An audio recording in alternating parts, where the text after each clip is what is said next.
Sir. Gary Gottlieb, Euractiv.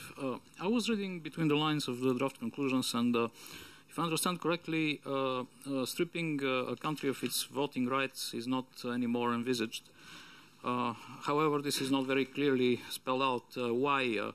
Is it a gesture to Germany, a kind of face-saving for Mrs. Merkel, or if not, please say it.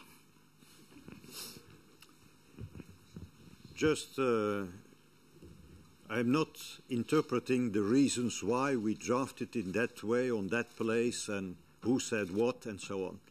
The text is very clear. I have a mandate to examine the problem, and I will report to the European Council, but it will not be in December. Yes, sir.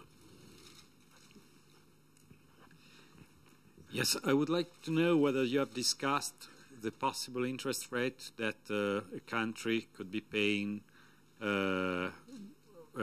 using this permanent bailout system. No, not at all. This is precisely the mandate is given to the President of the Commission to elaborate the general features of a crisis resolution mechanism. It is too soon to speak on that kind of detail. Yes, sir. Est-ce que c'est l'objectif de faire augmenter les taux d'intérêt pour les pays qui ont des déficits plus importants ou c'est plutôt le contraire?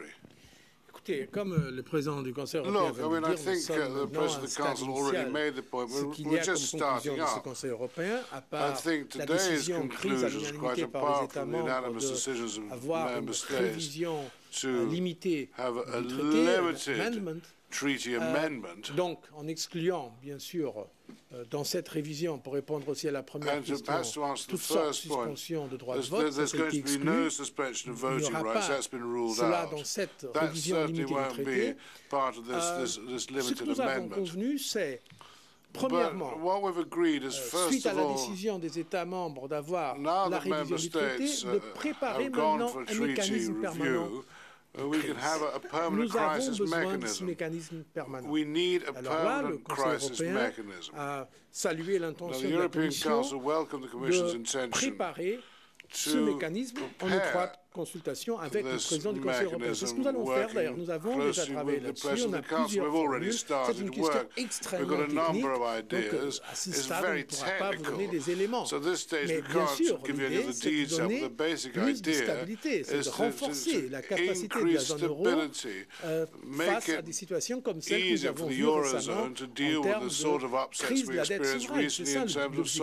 Maintenant, comment le faire, c'est ce que nous serons maintenant en train de préparer et on aura, je l'espère, d'ailleurs c'est l'engagement qu'on a pris collectivement, une décision le mois de décembre lors du prochain Conseil européen. Jorge Valero del diario español La Razón. It's a question concerning the bilateral summits. It's a question concerning the bilateral summits. In the past, the European Union has denounced the abuse of human rights in previous summits with other countries. So I was wondering, when you meet with President Barack Obama, you will do the same thing concerning the WikiLeaks papers that denounce the abuse of human rights in Iraq, as, for example, President Barroso did in a summit with Vladimir Putin, when you denounced the killing of a human rights activist.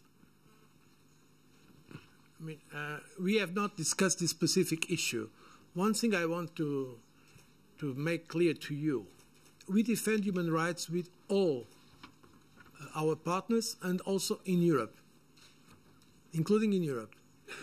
The European, now speaking for the European Commission, sometimes also in Europe, we have to defend the principle of non-discrimination, the need to respect human rights, and in the United States as well.